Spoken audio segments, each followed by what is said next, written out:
ఒక అవమానకరంగా ఆ పోతే పోనవండి అన్నటువంటి ఒక దుర్మార్గమైనటువంటి ఆలోచనతో అటు లోకేష్ బాబు గాని ఆయన తండ్రి చంద్రబాబు నాయుడు గారు గాని చాలా నిర్లక్ష్యమైనటువంటి పరిస్థితులు నా పట్ల చూపించడమే కాకుండా ఏం తప్పు చేశాను నేను?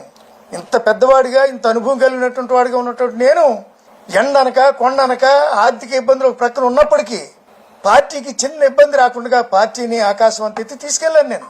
ఈ సందర్భంలో నాకు ఆయన ఇచ్చినటువంటి మర్యాద నా మెడ మీద చెయ్యి గెంటేసాడంటే ఇది ఏ రకంగా ఎవరికి చెప్పుకోవాలో అర్థం కాక నేను బాధపడుతున్నటువంటి సందర్భాల్లో వైఎస్ఆర్సీపీకి చెందినటువంటి కార్యకర్తలు నాయకులు నా బాధను గమనించినటువంటి ఆ ప్రాంత ప్రజలందరూ ఒకసారి జగన్మోహన్ రెడ్డి గారి దృష్టికి తీసుకెళ్లడం, వారు నన్ను పిలవడం, నేను ఈవేళ వారి దగ్గరికి రావడం, వారు ఎంతో హృదయపూర్వకంగా వారి నాన్నగారి దగ్గర మంత్రి చేశాను. నేను ఒక క్రమశిక్షణ కలిగినటువంటి కార్యకర్తగా ఆ రోజుల్లో పనిచేస్తున్నప్పుడు నాకు ఇచ్చినటువంటి ఆదరణ కానీ ప్రోత్సాహాలు కానీ ఈవేళకి కూడా జ్ఞాపకం ఉన్నాయి.